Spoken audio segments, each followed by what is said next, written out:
Judge microphone 2 test. Judge microphone 3. Judge microphone 4. Judge microphone 5. Judge microphone 6. And judge microphone 7.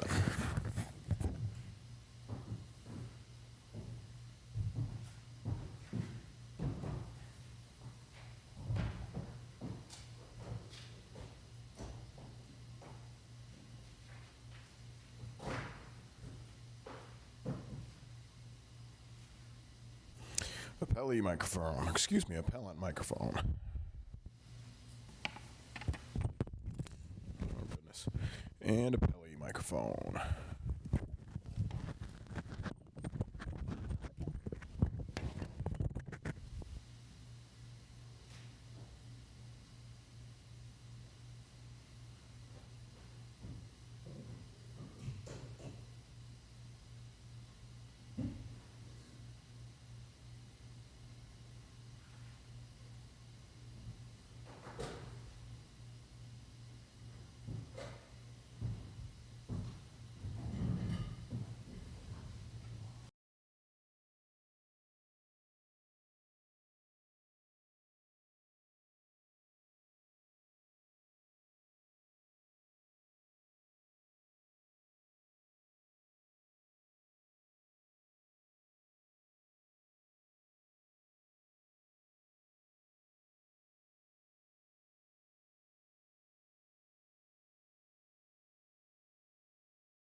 And good afternoon. You can be seated.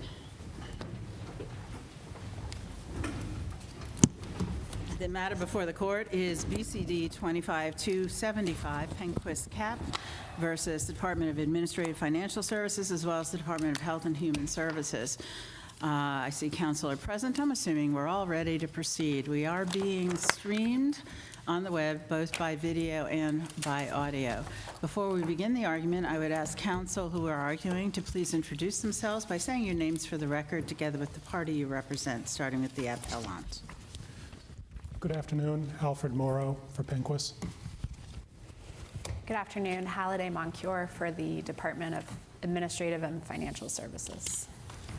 And good afternoon, Margaret Mahayak for DHHS. Thank you. And Attorney Morrow, if you're ready to proceed, we're happy to hear your argument this afternoon. Thank you, Your Honors, and may it please the court.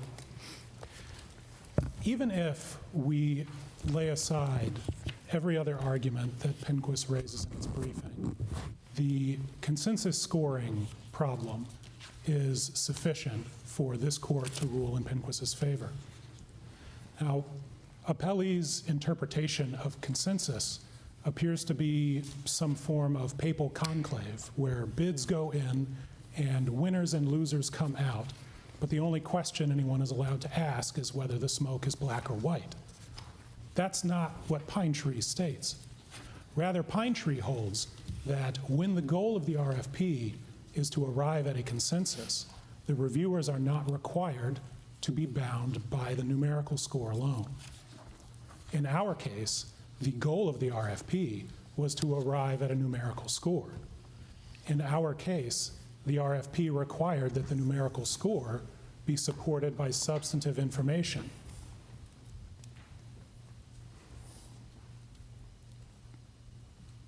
The team consensus notes do not contain that substantive information.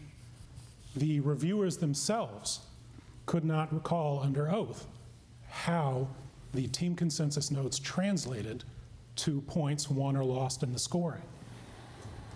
Now, that failure to comply with the RFP and to comply with DAF's own rules on preserving the scoring information yielded a procurement process in which it appears that DHHS selected its winning bidder and then worked backward to arrive at scores that allowed them to award the entire state of Maine to that bidder.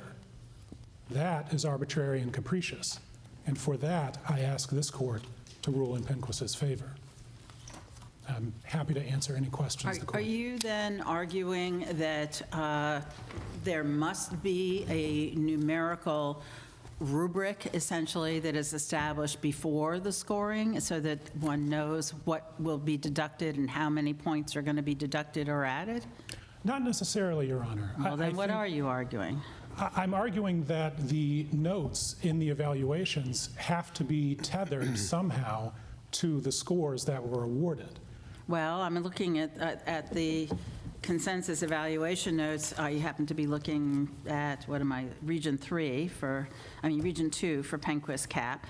And I'm looking at things like did not address the procedures for lake running vehicles, did not address Maine Care members not being billed a fee for no-shows.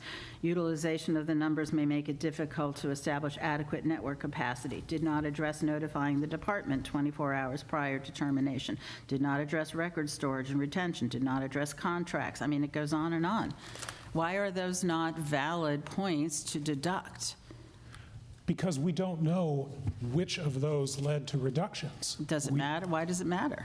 They all did, so that's the point of consensus scoring, isn't it? But we don't know that they all did. And we can't figure out, based on those notes, with no tie. Well, what's the standard of review? For the clear and convincing, Your Honor. Well, right, from the appeal in this case, right, from the panel. Correct. They said that they were not convinced by clear and convincing evidence. And the problem with that piece is that the appeal panel, reading that decision, ignored a litany of evidence from the hearing in making their decision. They ignored testimony about Motive Care's noncompliance with contractual reporting But requirements. isn't that up to them? I mean, there's also evidence, if we say that, yes, they ignored evidence that's favorable to your client, but if there's also evidence that is favorable to the position that they took, I mean, I don't disagree with that, Your Honor, but at the end of the day, aggrieved bidders have to be able to determine how they have been not chosen. Well, they tell you how many points get deducted for each section.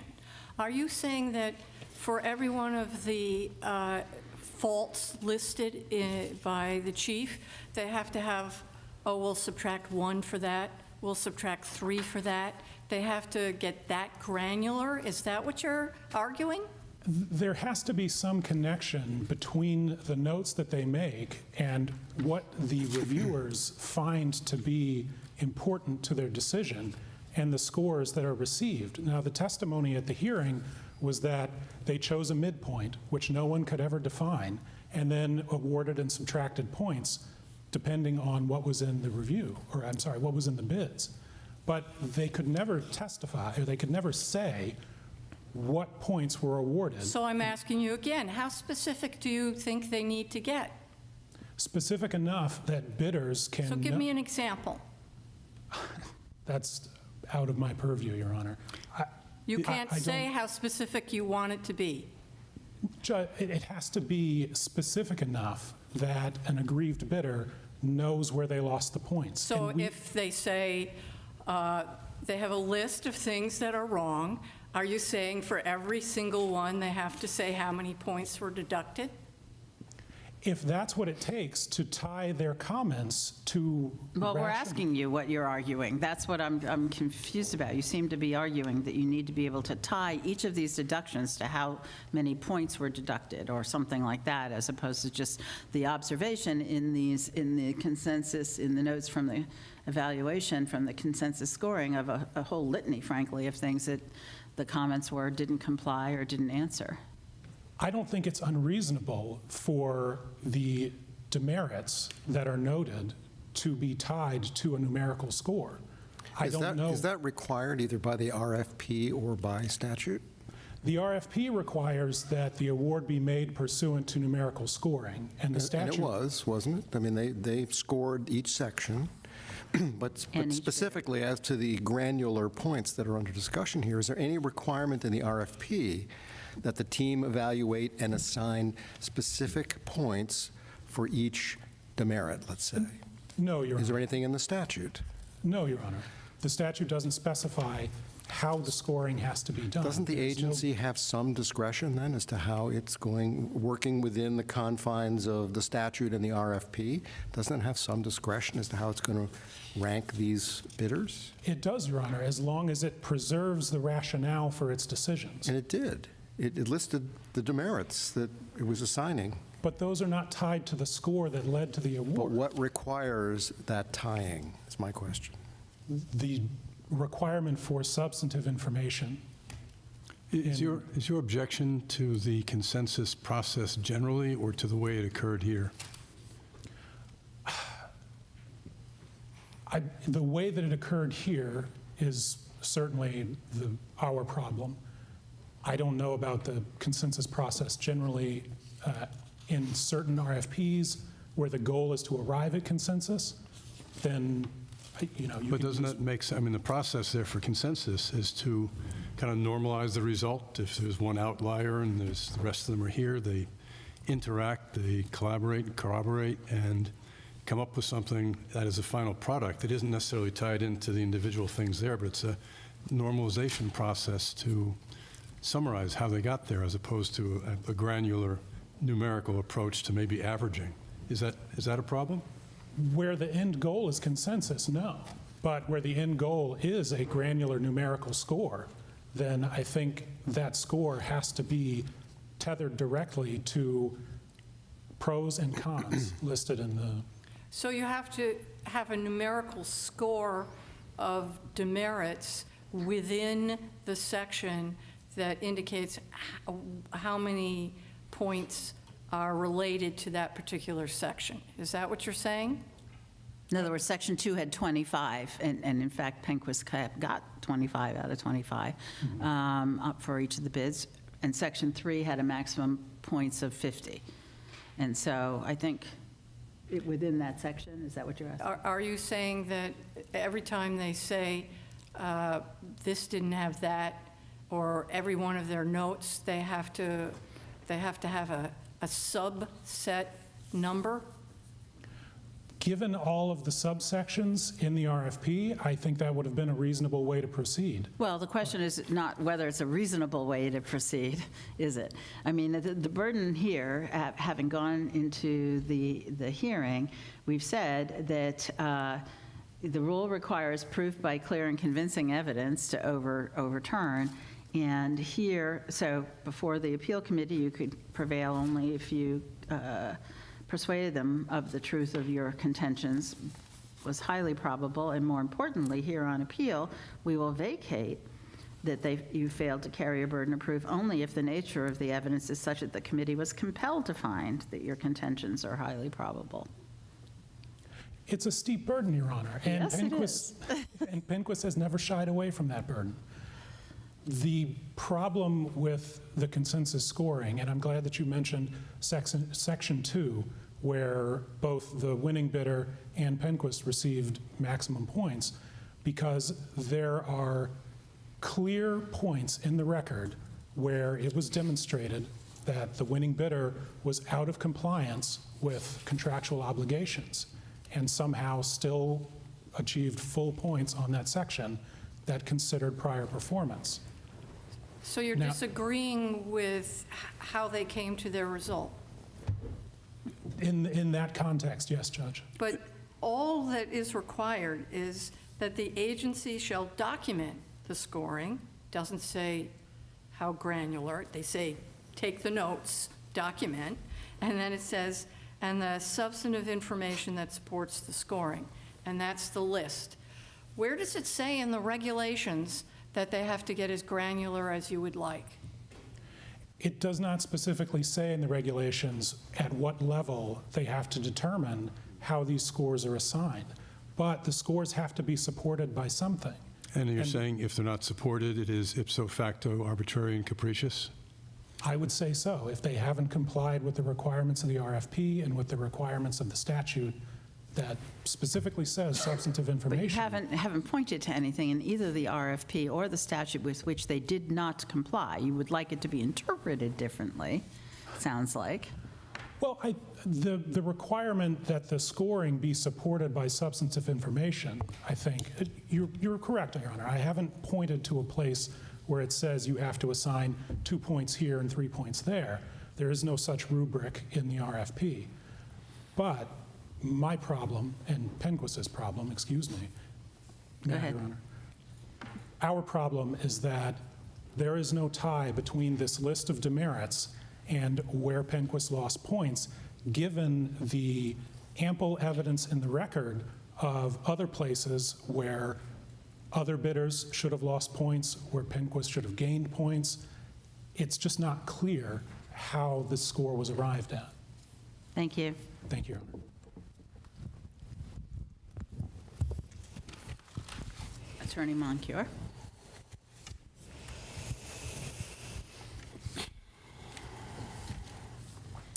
May it please the court. My name is Halliday Moncure, and I represent the Department of Administrative and Financial Services. We ask the court to affirm the DAF's decision. State agencies have broad discretion to determine with whom they wish to contract as long as they follow state procurement law requirements. Substantial evidence of record supports the DAF's decision. For example, the consensus scoring process affords flexibility to agency decision makers. As here, when there is sufficient substantive information that supports the scoring, a court should not second guess the agency. We disagree with PENQUIS's argument about what substantive information means. Consensus scoring does not require that the agency must adhere to a strict formula. That was held by this court in the Pine Tree case. And the level of detail that PENQUIS seeks is simply not required by the procurement laws. Additionally, given the massive record that supports the DAF's decision, we urge the court to reject PENQUIS's FOA-based arguments. Some of them were waived, as we argue in our brief, but regardless, the court should reject the arguments on a practical basis because the additional internal documents that PENQUIS sought to enter into the administrative record are not relevant, where they were not considered by the RFP evaluators, and where the incumbent bidder's performance was not a determining factor in the contract awards in this case. The FOA arguments also fail as a matter of law, as set forth more specifically in our brief. Put simply, PENQUIS has failed to satisfy its burden of showing that the record compels a different result. Again, we ask the court to affirm, and I welcome the court's questions. I have a question about the FOIA argument and extrinsic evidence during these proceedings. When is extrinsic evidence ever relevant? I mean, unless you're saying there was some kind of bias or something that you couldn't see. You have the notes, you have what happened, how that was scored. You have testimony on how they undertook the process. So what kind of extrinsic evidence in a FOIA collection or would ever be relevant? I'm not sure, Your Honor, if I could answer that. It strikes me as a little hypothetical. I think here, PENQUIS's FOA requests sought, for example, email correspondence. I think they were trying to argue that there may have been bias. They were looking for information about the incumbent bidder's performance in this case, and I think they sought to undermine the conclusion, or the contract awards to Motive Care by making an argument that their performance was not as good as how DHHS determined. So they do a FOIA, and they're looking to see if there's the state produces any evidence to show that there was an irregularity in the process that wouldn't be seen in the notes or the testimony. Correct. I think that's one of the things they were looking for, was irregularities that might show a fundamental unfairness in the contract award process. PENQUIS makes an interesting point, which is regarding the consensus scores, that there's 5 pages of qualitative notes, this issue and that issue, but on appeal, upon review, it's impossible for the reviewer to say, okay, look at these notes here. Boy, factor 5 is a little shaky, but factor 14 is a big deal. But not knowing how those individual concerns, those factors, produce the final number, it makes it impossible to get a handle on whether or not the decision-making process and the consensus score, how it was derived. Is there any merit to that claim? We disagree that the consensus scoring process, the requirement that there be substantive information in support of the consensus scoring, means what PENQUIS thinks it means, which seems to be that we need to tie every comment in the team consensus notes to specific numbers. That's just not required. The consensus scoring process, as contemplated by statute, the DAF's rule, and DAF's guidance. Is it ever possible to review the consensus score just standing alone? And we've got qualitative notes that might or might not compute out, not knowing how the factors lined up. Is it ever possible to attack a consensus score? Just looking at the score alone? Just looking at the score and the notes. And it's sort of, the notes are kind of a compendium of stuff that's merged. I think perhaps in a case where, which is not this case, if the notes were just said, just didn't have the information that is reflected in the record here. If the notes said something like met all requirements consistently. Right, if they were just very, sketchy, if they didn't have enough information, Or if there seemed to weren't. be inconsistent with the score. Yes, or if there weren't testimony by each of the evaluators, as there was here. There's a plethora of information Well, the supporting. evaluators didn't seem to be able to articulate very well why the scores were reduced. Well, they couldn't articulate it in the way that PENQUIS wants, which is this level of specificity that isn't required by Maine law. So it sounds as if you're agreeing that the notes themselves are not really tied to the demerits, if you will, in terms of the deductions in the score. There's not a direct link. I don't agree with that, Your Honor, and it's also important to remember that it was PENQUIS's burden to show by clear and convincing evidence that the awards to motive care should be invalidated. So their focus during the administrative appeal properly was whether those awards to motive care were supported by substantive information. And so if you look at the team consensus notes about motive care, you can also see that there's plenty of information supporting the contract awards to motive care. Some of that, from what I understood counsel to say, there was evidence presented of demerits, so to speak, against motive care, but yet motive care got a perfect score in Section 2. How does that square with this process? Right, so PENQUIS argued that there were problems with motive care's performance generally, and they introduced various reports about ride metrics and different things. And the DAF's decision addressed each of PENQUIS's arguments, and so we think that the DAF's decision should be upheld because it is supported by the record in this case. Was there a stay of this decision? Yes, there was. Did the state agree to that? Yes, the state agreed to it. Is that the standard approach that the state takes in these cases? My understanding is that is often the standard approach just on a practical basis. Even though the state does have discretion to deny a stay request, it's difficult to unwind a contract award if the decision is then reversed, if the contract award decision is reversed. So on a practical level, the contract award decision is often stayed in these cases. So there was no hurry to award the bid and enter into the new contracts, and that's usually the case with a state bid? There's never any time constraints? Well, there is a time constraint. The statute itself, the 1825E statute for contract award appeals, builds in an expedited process. And so there is urgency to the extent that... I think what she's focusing on is that although the statute does talk about some urgency, i.e. shall hear, the committee is supposed to hear the appeal within 60 days of receipt. Seems like that Seems like these should be done lickety-split. Yes, and that was the intent here, but unfortunately, because of the FOA requests that were pending and other issues, it got delayed. This case got delayed.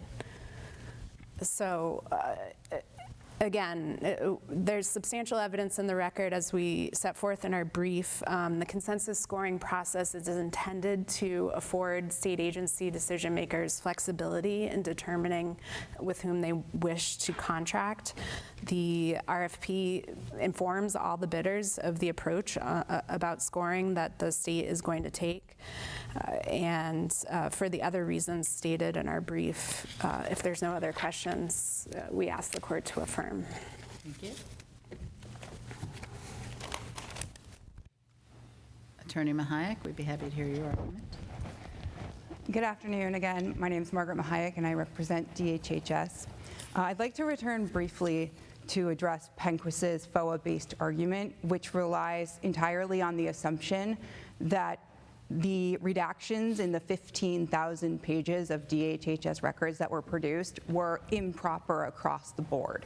There's been no determination that any of those redactions were improper because no court has been given the appropriate opportunity to conduct that analysis. At the risk of stating the obvious, confidential information can be redacted from public records that are otherwise subject to disclosure. But by definition, the confidential information is not a public record if it's protected by a different confidentiality Were these statute. documents first reviewed by the consensus scoring team or? No, the documents that were at issue that were not produced in advance of the hearing were not documents that were reviewed by the scoring team. Were they documents that should have been reviewed by the team? No, there's nothing that would require that these documents be reviewed. And just as a reminder, the documents that we're actually talking about are related to the November FOA request, which was a search of the email inboxes of every DHHS employee for emails with any motive care or logistic care employee that contained certain key search terms, which included, but were not limited to, COVID, COVID-19, appointment, transportation, vaccination, and immunization. Those are the records that we're talking A fishing about. expedition that would never have allowed that kind of discovery in a normal litigation. That is DHHS's position, yes. It's not only is it confidential PII of individual Maine Care members, it has absolutely nothing to do with the RFP process. Well, can I ask about the expedition issue again? You didn't care how long this took, this litigation process? You didn't move to expedite? DHHS did care, and they did move to expedite. And I think that that's reflected in the record, is that the rate at which DHHS and their counsel were reviewing these records and churning them out. Well, forget the FOIA. I mean, just the bid process. I mean, why wait for the FOIA to carry on the bid process? It's a good question. The practice typically has been when there are FOA requests that are targeted, for instance, for communications, between the reviewers or between the reviewers and an incumbent bidder. The department may not necessarily agree that they're relevant, but in the interest of trying to allow people to put on their case fairly, if there's a small delay, DHHS will typically agree. And in this case, DHHS did what they could and Agreed to the first delay, but not in the end. Exactly, and when it got to the point of there being tens of thousands of pages that just had nothing to do with the case, that's when DHHS had to say no.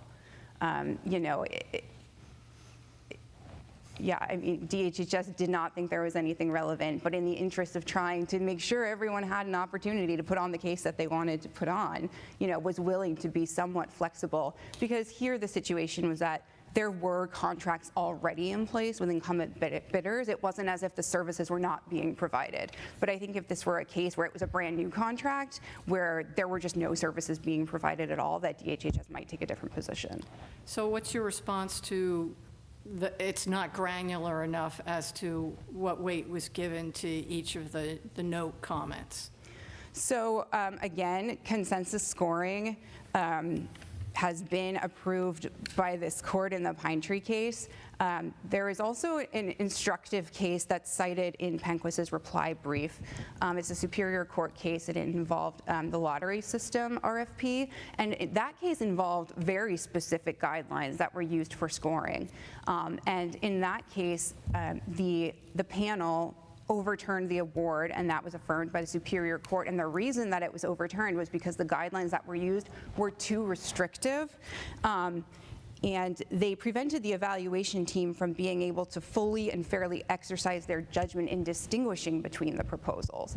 So in fact, that decision would counsel against the approach that PENQUIS is arguing, is that consensus scoring is appropriate, because if you have a situation where every bidder can just provide the same information and get the same number of points, that's not competitive bidding anymore, because there's no competition. So the scoring has to allow the flexibility for the scoring team to exercise their judgment in assigning a score that represents the best value for the state.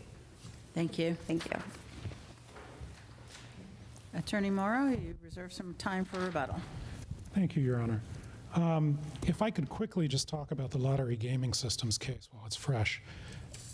That case didn't turn out the way it did because the scoring was too restrictive. It was ruled the way it was because the notes were not tied to the scoring rubric. Again, because there was no connection between the rubric and the notes that the reviewers made. With respect to the FOIA arguments, we go to some length to talk about our FOA APA arguments in the briefs. I don't think that the argument that we waived them holds up. With regard to the documents themselves and their relevance, the reviewers testified that they were required to consider prior performance of incumbent bidders. But they weren't required to consider, 20,000 pages worth of documents, and it doesn't specify how that gets considered. And in fact, Mr., what's his name, Bondison, did testify that he considered in a more broad-based or overall way the prior performance. And our argument is that if Roger Bondison was the only one who was considering that prior performance and the other reviewers were relying on his understanding of the prior performance, then the information he had, all of these reports, many of the complaints were addressed directly to Roger Bondison's email account. Whether he read them or not, I don't know. But you had the records, from the, it's my understanding that it was the December 22 FOA request for the, records from past performance on Modicare, and that you did in fact have those records prior to the hearing. So We had some, Your Honor. We were still waiting on many of the complaints to be produced, if I recall correctly.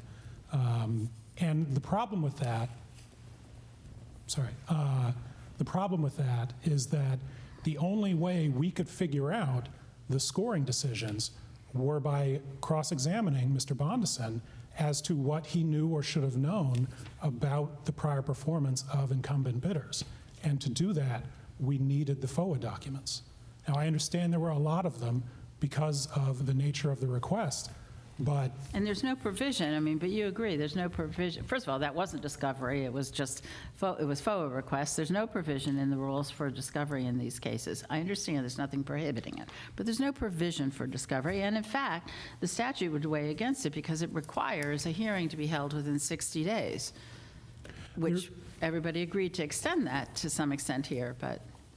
There is no provision for discovery, Your Honor, but the practice has been, in these cases, to use FOA in order to acquire evidence. And the department scrambled to produce a fair number of documents before the hearing and agreed to continue the hearing pending some of those requests, right?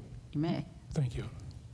Yes, they did, but the department is not in charge of determining what is or isn't relevant evidence. The aggrieved bidder is allowed to determine what is relevant for it to present to the administrative hearing officer, and the hearing officer then makes a determination about what is and isn't relevant. Thank you. Thank you. Thank you, counsel, for your argument here this afternoon. As is our usual practice, we will be taking the matter under advisement, issuing a written decision in due course. It's also my understanding, Attorney Morrow and Attorney Mahayek, that for both of you, it is your first time appearing in front of this court in the courtroom, and we would invite counsel back to chambers to take the greetings of the court. All rise.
can be seated.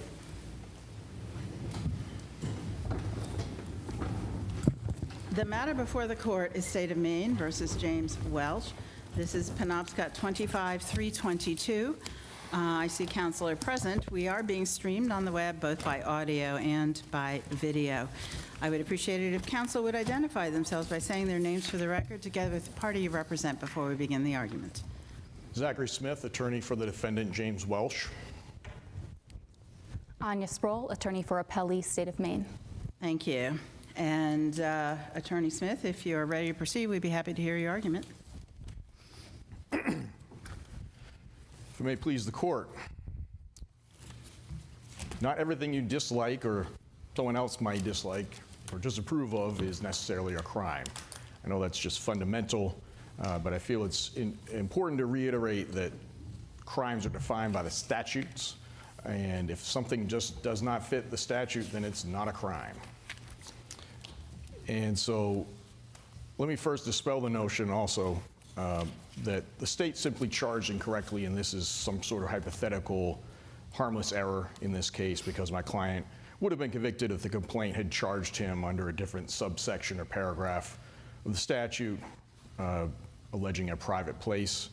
The state would not have been able to prove intent, and we proceeded with his defense on the charge that was there, and the state never attempted to amend it, and the state was made aware of the problem with this charge long before the trial.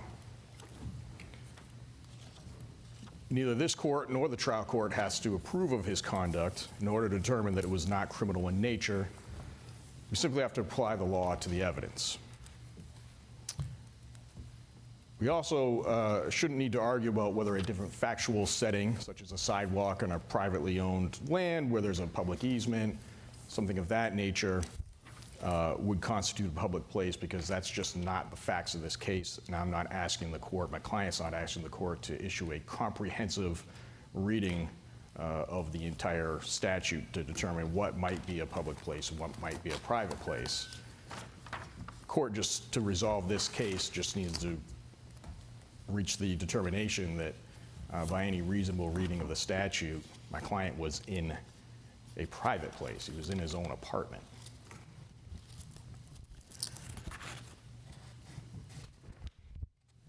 And I neglected to mention in my briefs, but not at trial, the court never explained its conception of affront or alarm. If this court is concerned about, and I did preserve that argument before the trial court, I would be able to brief it if necessary, but I yield the rest of my reserved time if ready for questions. Counsel, then if you're ready for questions, let's go to the facts and then the findings of the judge in this case. There were two witnesses, right? Yes. All right. It appears that based on, certainly, there may have been some ambiguity in the direct examination, but certainly in the cross-examination of the officer together with the video, that the officer only saw the defendant within his own apartment. Is Yes. that fair? Yes. Okay. Is that a basis to find him guilty on this statute? And I am not playing hide the ball. It seems like what the judge said was that he was basing it on his finding of guilty on what the officer, I'm finding that the offense took place when the officer arrived. Yeah, that was my understanding also. He did just... But when the officer arrived, he was in his own apartment. Yeah, he was in his own apartment, and the officer saw him from outside the apartment building. Okay. Does that meet the requirements of the statute? No. My client was in a private place, not a public place. And you're arguing as well that it was a private place when he was out in the hallway that is accessible by other tenants and indeed potentially by members of the public. It didn't look like the officer had to Right. unlock a door to get in. I mean, believe that is a private place. If Why is that a private place if it's accessible by other people? Just because it's accessible to other people doesn't mean that it's a public place. It's the kind of place that any member of the public could be excluded from. There could be a trespass warning issued. In my years of criminal defense practice, I've had a lot of trespass cases, especially as lawyer of the day. Well, you can have trespass issued even in public places. We can, but there's a separate... Our officers issue them for the courthouse on occasion. Yeah, and I am aware of that, and I vaguely remember some case law, older case law, about there needs to be a heightened standard for a public place. But are you arguing that the tipping point, the gold standard is whether or not members of the public can be excluded from a place? That is certainly a possibility, a reasonable possibility. I'm trying to I haven't seen this location, but it's an apartment facility. Yes. And I assume delivery people, guests, family, all sorts of people come and go across there. The door's unlocked, they can come in and out. It was unlocked on that particular day, but yes, people can come in and out. It was a hallway, and then the two apartments were So on the other sides. if you were going to write a holding that would say that was not a public place, how would that be written? It would be... What makes it constitute a private place instead of a public place? Well, it's owned and maintained by a private owner.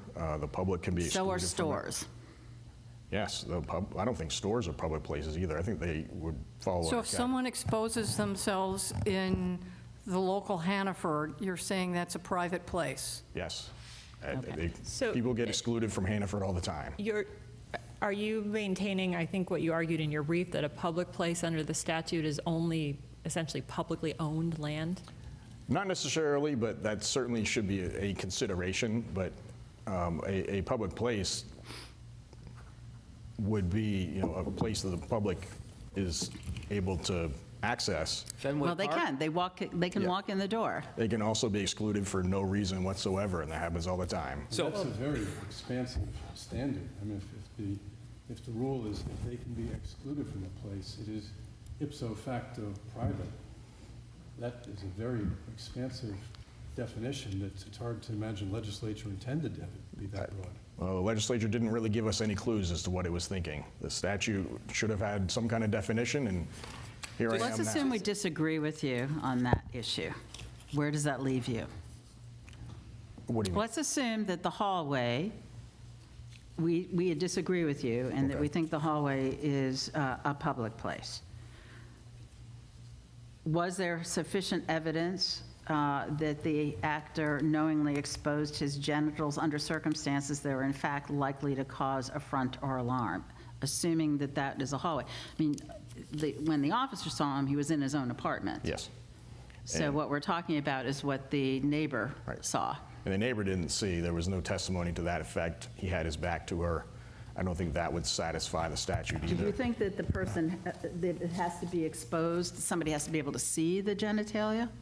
Yes, I think there'll be a reasonable proof requirement for a crime. For the proof, must the proof include the fact that someone did in fact see the genitalia? Yes. What if she opens the door, sees him naked, goes, "Oh my God, I knew he was naked, but I didn't see anything because I, covered my eyes immediately." Not sufficient? I mean, I would assume from what you're describing that she did in fact see something, the genitalia, and that kind of might go to the weight of the evidence. But Well, there's no requirement in the statute that the person in fact saw anything. It's just under circumstances likely to cause affront or alarm. Right. Isn't that a correct reading of the statute? I believe that you would have to actually see the genitalia in order to know that the person is exposed. That isn't what the statute says. I'm aware that the statute has an issue at the beginning there where it's a little bit ambiguous at the beginning of that sentence or paragraph, and I've thought about it, and Well, if we break it down by elements, to knowing, it requires a knowing mens rea. Right. Requires an exposure to the genitals under circumstances that are likely to cause affront or alarm. So it seems to me it's contextualized. If they're in Hannaford, that's going to be likely to cause affront or alarm. If someone's out hiking and they're changing into their bathing suit, don't think anybody else is around, it's not likely to cause a front alarm because no one's going to see him out there. Right. I mean, that's another issue, that how would he was supposed to know that it was likely to cause a front or alarm? How about a person goes to a clothing optional beach and everybody there is not wearing clothes? Have they violated this statute? They do under your definition. I don't know of any, like, state parks where that's allowed. I Well, don't know. just- I hadn't really thought about that one, I'm sorry. It's just, Well- I'm just saying it's contextualized. It depends on what the circumstances are and the fact of the exposure. If it is a circumstance where this is likely to cause a frontal alarm, you're guilty. No, it's not likely to cause a frontal alarm, you're not guilty. Let me ask you a question that I'm concerned about, and I want to see what your response is. In this case, the judge said, well, the argument about what the neighbor saw, whether it's a public place, whether, et cetera, because she didn't see him, but she was worried. He said, that's a statutorily interesting argument that I think I need not resolve because I am finding that the offense took place when the officer arrived. Assume that when the officer arrived, and I think the facts are undisputed that this is the case, Mr. Welsh is in his own apartment. And there's no argument, I don't believe, that his own apartment is a public place. And so if we assume that that cannot be the basis for the conviction, but assume we disagree with you on your construction of the hallway, what do we do with that when the judge didn't decide that? Well, I suppose the court could remand for him to make a factual findings. He did, and I thought this might come up. I mean, it did seem like there were some issues there that for creating the record. Basically, he found in the alternative to what the state, what I understood the state Well, he said theory of the case. specifically he finds that the offense took place when the officer arrived, but I don't think that there's any dispute that he was inside his own Right. apartment when the officer arrived. Yeah, but I think the state's theory of the case and what it was focused on was the neighbor. And so when the trial court made that determination without finding anything in the alternative, I suppose the court could remand for further findings of fact where it was a bench trial, not a jury trial. I'm surprised you're not arguing that the That trial is requires over. acquittal. And, The trial is over. Had two possible theories and discarded one and made a decision on the other. And if that doesn't carry the day, I would Yeah, think that you are arguing for something other than a remand. It appears here that the judge found him guilty on a basis that really is not sustainable. Well, that's my argument is that this court should vacate and, issue a remand to find him not guilty, but But can we independently, and maybe your answer is no, it has to be remand. Suppose we're looking just at the conduct surrounding what the neighbor saw. Can we make an independent judgment that that evidence was sufficient to sustain a conviction if that is not the basis on which the trial court found guilt in this case? I don't think so, Your Honor. I don't. And why not? I don't think that an appeals court can make fact findings in a criminal case. I don't know, but it would seem that would interfere with my client's trial rights. He waived his right to a jury trial, but he didn't, I don't think, implicitly stated that an appeals court could make different factual findings. I'm not aware of any case law on that point, to be clear. Thank you.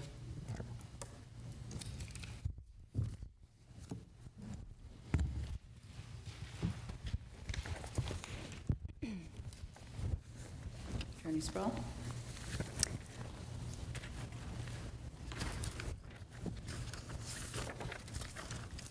Chief Justice Stanfill, Associate Justices, may it please the court. The statute is not ambiguous. Under the circumstances of this case, as you discussed with Attorney Smith, the apartment hallway, the shared hallway of this building, is clearly a public place within the meaning of the statute. Further, there is sufficient evidence to support a conviction under the indecent conduct statute regarding the interaction with the neighbor, and also Alternatively, the court could affirm based on the interaction with the officer and what he saw when he arrived at the scene and saw the defendant nude. In terms of findings of fact, this court must defer to the trial justice who made sufficient findings of fact to support a conviction under either of those theories. And I welcome any questions. What does the record show when the officer was looking through the window? Where was he at that point? Where was the officer? No, the defendant. The defendant is standing inside of his apartment. So he was located, when the officer arrived, he's inside his apartment. Correct. Are you saying that he's still guilty under the statute if he's standing physically located inside his apartment with the door open? That is what the trial justice found. He said, under the circumstances of this case, which again, they're narrow, but if your honors watch the video, and I think you can also ascertain from the briefs, the officer walks up a couple of steps to the door. His body camera looks through the glass pane that's on the top half of the door. The defendant's door to his apartment is immediately to the left. The neighbor's is immediately to the right. But he's inside and his he can see apartment. straight through. But yes. the statute says the defendant, in order to be guilty, as he was charged, the defendant must be in a public place. Not seen from a public place, be in a public place. I understand there was a different subsection that allows him to be charged if he's in a private place, but that's not what he was charged with here. How, you said we could sustain it on the basis that what the judge said, which is that the officer, based on what happened when the officer arrived, how can we sustain it if he wasn't in a public place? See, If we base it only on what the officer saw. Sure. So the trial justice basically found that under these circumstances, even though he is literally within his apartment, which would be a private place for purposes of other sections of the statute, the circumstances of standing there with the door open, with the glass pane, basically, exposing, that creates a continuous public space, is how I read. That's not what the judge said. I think what the judge said exactly, Your Honor, on page 40 of the transcript is to stand in your doorway with the doorway open, facing the public entrance to a building under circumstances where a person can come in that door and, in fact, where a person can be expected to come to that door. Which sounds like a perfect description of how one could be found guilty under 854(1)B, i.e., in a private place, exposing the genitals with the intent that he be seen from a public place. Except for the intent section, yes, Your Honor. Okay, but that's not what 854(1)A)(2 says. That's It correct. says he must be in a public place. That's correct. And I believe Attorney Smith is correct in terms of the state's theory, is they brought the case based on the witnesses, Right. yes, citing. And I understand that. Yes. And so I guess what I'm trying to get at, and that's why I'm a little confused by your argument that that's okay, is if we say it could not have been based on what the officer saw, what do we do with that? Then it can be affirmed on the basis of what the neighbor saw. But the judge didn't find that. He made sufficient findings of fact that to show that the state met its burden of proof as to each of the elements of the crime as charged. Actually, didn't he say that as a statutory interesting argument with respect to whether or not, before he turned around, or her being concerned about him turning around, that would cause affront and alarm? But he says, I need not resolve that because I'm finding it on the basis of what the officer saw. Yeah, and he says specifically, I'm not sure that it was an act that fulfills the terms of the statute based on what the neighbor saw. Right. As a legal matter. So what you're saying is, but the facts that are found are sufficient to find guilt? Yes, that's correct, Your Honor. So I'm saying that they did not argue the question of what exposure means below.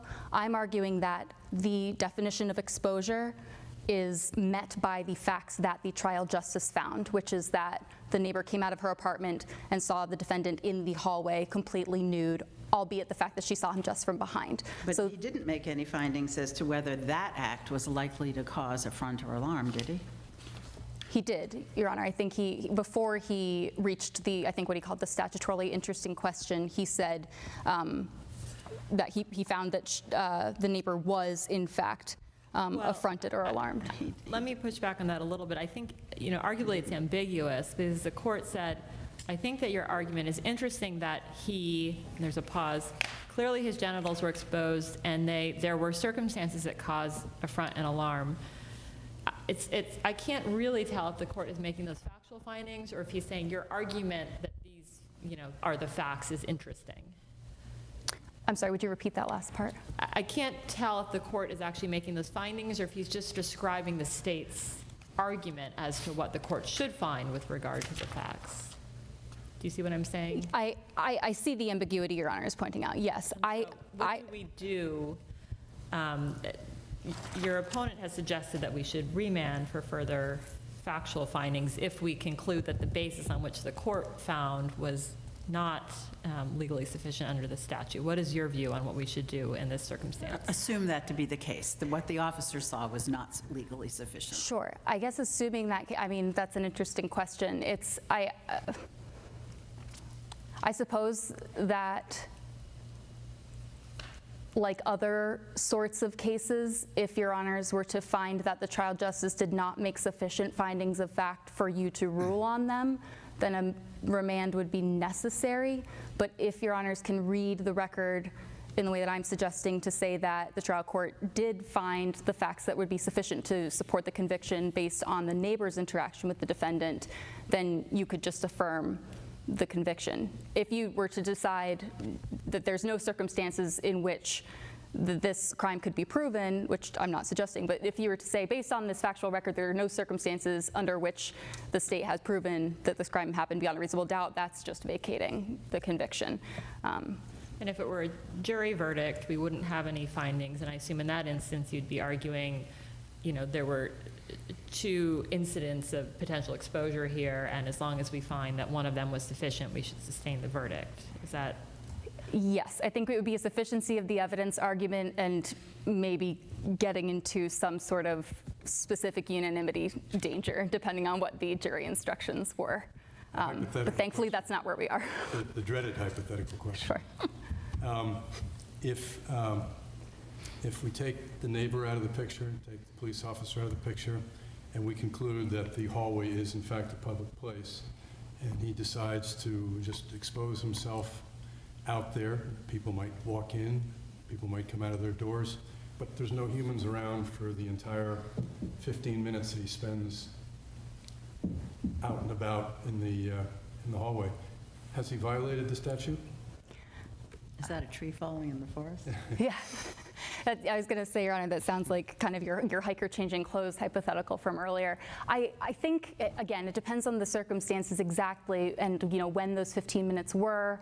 I don't have information from the record as to how long he lived in that place, if he knew other people's schedules, if he knew that no one would come in. Let's say it was from noontime till 12:30. I think that's a violation of the statute, Your Honor. I think again, kind of back to the point earlier about exposure, it does not require that anyone actually see the genitals that are It does require exposed. circumstances likely to cause affront or alarm. That's Isn't correct. that really a factual question that has to be determined? It is, Your Honor, but I think contextually, and my argument is that contextually, Your Honors can infer that that was met here, and also just a hypothetical for each of us to consider coming out of your apartment door and to go to work in the morning and seeing someone nude, it is likely to cause affront and alarm. And I think in this case, I would read the transcript to say that the judge found that the neighbor did in fact experience affront or alarm, which is a step further than what the statute requires. I would beg to differ with you with what the judge found, but I understand. yeah. Mr. Smith had suggested, and maybe I misunderstood, but that the defendant would have to know that the circumstances were likely to cause affront or alarm, but it says under circumstances that are in fact likely to cause affront or alarm. I read that as perhaps suggesting there's no mens rea as to the circumstances. What is your view on that I agree. provision of the statute. Yes, I agree. I agree with you, Your Honor. I think knowing refers to the exposure, which in this case is proven when the officer shows up. You can see on the body cam footage, he says, "What are you doing? Why are you naked?" He says, "I'm hot." The defendant says, "I'm hot." He says, "Put on your clothes." The defendant starts putting on his clothes. He's not sitting there saying, "Wait, what are you talking about? Like, I'm fully clothed." You know, he clearly knows he's exposed. And I believe that that's what the statute says, especially with the qualification of "in fact," because that's what gives us the objective circumstance for us all to look at this situation or any circumstance in which indecent conduct is alleged and say, is this objectively a circumstance that is likely to cause affront or alarm? And that But further let me ask supports. you, I'm going to push back on that a little bit. Because let's assume, I know this is unlikely, but let's assume somebody's in a room with a, one-way mirror and doesn't know that, truly doesn't know that, and for whatever reason disrobes. And there are people on the other side who are like, "Oh my God, oh my God, oh my God." I mean, he wouldn't have, if he truly doesn't have any reason to know that there's anybody who would see that, would he be guilty? Well, Your Honor, I would argue that that would probably constitute a private place if it is a closed-off room. Putting aside that, but, whatever, let's assume he's in a public place, that he really has no reason to think anyone can see him, and in fact, thinks he's hidden from view. Do you think that that's, even though other people in fact see, and in fact are confronted and caused alarm, and as it turns out, but you don't think that the knowing part of the statute, that he knowingly exposes, I know they have to be circumstances that are in fact likely to cause affront or alarm, but doesn't there have to be also in mens rea that there has to be some knowledge that, or some understanding that in fact those circumstances are likely to do so? I don't believe so, Your Honor. From the limited case law regarding this statute that this court has looked at, that particular question has not come up, but the question has instead really hinged on the circumstances. You think about State v. Smith, which is I think from the 80s or 70s, and it's about the defendant who's exposing himself to, I think it's to passersby on a thoroughfare, something like that. So there's no discussion at all. In fact, the point of that case is not to talk about the affront or alarm, but it's the circumstances that are likely to cause affront or alarm goes to the purpose of the indecent conduct statute. And I talked about in my brief the history of it. Started as public exposure or public conduct, indecent conduct, and then kind of took this form where we now have indecent conduct in public and private varieties. But the point of the statute is to protect people from unexpected, unwanted confrontation with having to look at another person's, probably a stranger's, genitals when we're talking about the public space, which is different, I will concede, from the private space. So if we're talking about a situation where it's really about the space and the circumstances that you're in. I think there are probably circumstances that Your Honors are trying to get at in terms of, yes, the space is technically public, but it's 4 o'clock in the morning, no one is around. These are not circumstances where it'd be likely because no one's around. But I think that's not this case. I think we are very much, I don't think there's any ambiguity in terms of whether the affront or alarm requirement is met here. Return to the, suppose we conclude that a remand would be the proper course. What would you suggest that remand should look like? What would the order be? What would be asking the trial court to do? I think it would be asking,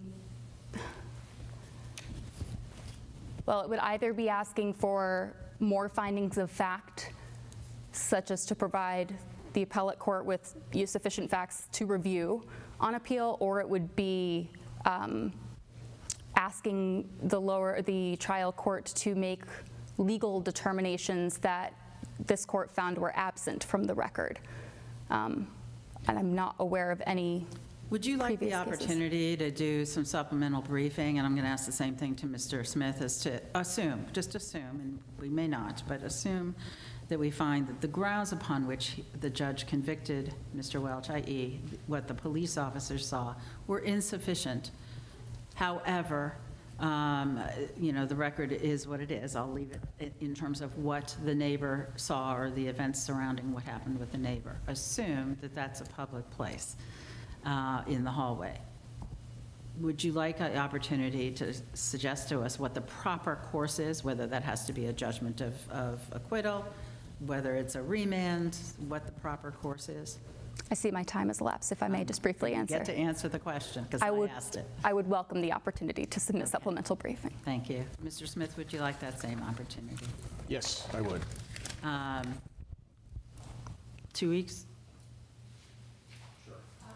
Simultaneous? If you have something, tell me, and we can make it longer. Thinking about the dates. 2 weeks. Could we make it 3? Yeah? Is that all right? Just simultaneous, and really just solely on that issue, assuming those facts to be true. What is our authority and what should be the appropriate approach? Did I say that right? Anybody on my court want to say it differently? Do you want to issue something in writing? We'll issue some. Yeah, we can issue something in writing, what we would like supplemental briefing. Understood. Thank you, Your Honor. You have some rebuttal, Mr. Smith? Yes, briefly. My reading, since it was raised, my reading of this paragraph is that knowingly modifies all of the clauses or parts of the sentence that follow it under a plain language reading, applying, just basic English language. Then how do you, what do we do with the words "in fact" as the statute defines? So, to me, my reading of this has always been that it's, you have to find as a fact the likelihood of causing a affront or alarm without necessarily finding that affront or alarm was caused, but certainly evidence of affront or alarm. Testimony, I suppose, would be the way to prove that. But I don't think that element is basically a strict liability component. I think under, and I don't remember the name, but I believe it's a statutory interpretation canon that would support that reading, that under plain language reading, that, and an adverb at the beginning modifies everything else unless there's something interrupting it that would make that an illogical reading. That's all I have, unless the court has any further questions. There don't appear to be. Thank you. I would just point out section 34, just 34(4)(b), any element of the crime as to which it's expressly stated must be in fact, means there's no mens rea required. Yeah, I'm familiar with that, but I thought you might be. Yeah, but I think there's there is some conflicting interpretations there, and to the extent that there's different ways to interpret it, that it should be interpreted in favor of the defendant under strict construction rule of lenity.